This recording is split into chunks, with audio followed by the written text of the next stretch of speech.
A reading from the letter to the Hebrews. Now faith is the assurance of things hoped for, the conviction of things not seen. Indeed, by faith our ancestors received approval. By faith we understand that the worlds were prepared by the word of God, so that what is seen was made from things that are not visible.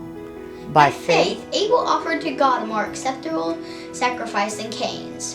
Through this he received approval as righteous.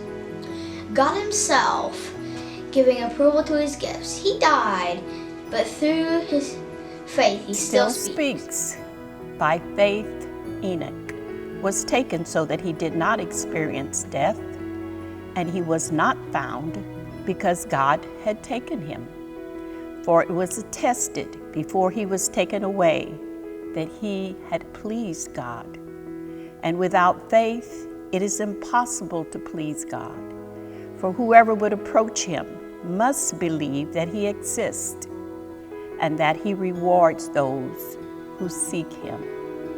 By faith, Noah, warned by God about events as yet unseen, respected the warning and built an ark to save the household. By this he condemned the world and became an heir to the righteousness that is accordance with faith. By faith, Abraham obeyed when he was called to set out for a place that he was to receive as an inheritance, and he set out, not knowing where he was going. By faith he stayed for a time in the land he had been promised, as in a foreign land, living in tents, as did Isaac and Jacob, who were heirs with him of the same promise. For he looked forward to the city that has foundations, whose architect and builder is God. By faith he received power of procreation, even though he was too old, and Sarah herself was barren, because he considered him faithful who had promised. Therefore, from one person, and this one as good as dead, descendants were born, as many as the stars of heaven, and as the innumerable grains of sand by the seashore. All of these died in faith, without having received the promises. But from a distance they saw and greeted them. They confessed that they were strangers and foreigners on the earth. For people who speak in this way make it clear that they are seeking a homeland. If they had been thinking of the land that they had left behind, they would have an opportunity to return. But as it is, they desire a better country, that is, a heavenly one. Therefore God is not ashamed to be called their God. Indeed, he has prepared a city for them. By faith Abraham, when put to the test, offered up Isaac. He who had received the promises was ready to offer up his only son, of whom he had been told, "It is through Isaac that descendants shall be named for you." He considered the fact that God is able even to raise someone from the dead. And figuratively speaking, he did receive him back. By faith, Isaac invoked blessings for the future on Jacob and Esau. By faith, Jacob, when dying, blessed each of the sons of Joseph, bowing in worship over the top of his staff. By faith, Joseph, at the end of his life, made mention of the exodus of the Israelites and gave instructions about his burial. By faith, Moses was hidden by his parents for 3 months after his birth, because they saw that the child was beautiful, and they were not afraid of the king's edict.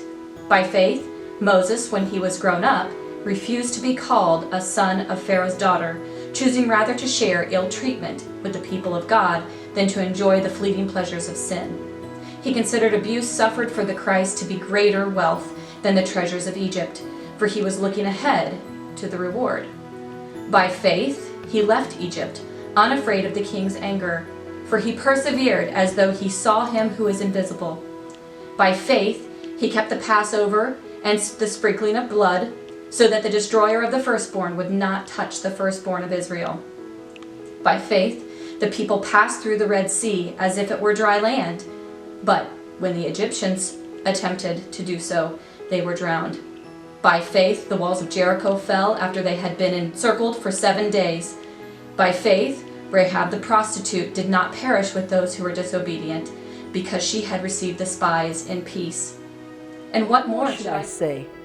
For time would fail me to tell of Gideon, Barak, Samson, of David, and Samuel and the prophets, who through faith conquered kingdoms, administered justice, obtained promises, shut the mouths of lions, quenched raging fire, escaped the edge of the sword, won strength out of weakness, became mighty in war, put foreign armies to flight.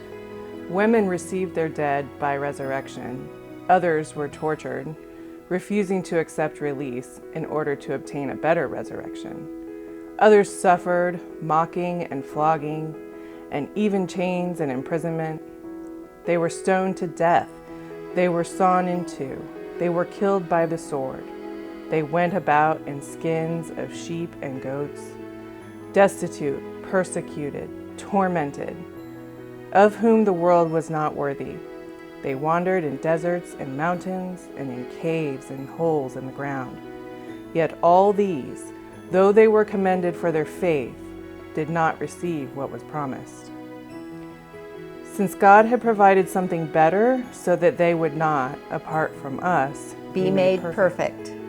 Therefore, since we are surrounded by so great a cloud of witnesses, let us also lay aside every weight and the sin that clings so closely, and let us run with perseverance the race that is set before us, looking to Jesus, the pioneer and perfecter of our faith, who for the sake of the joy that was set before him endured the cross, disregarding its shame, and has taken his seat at the right hand of the throne of God.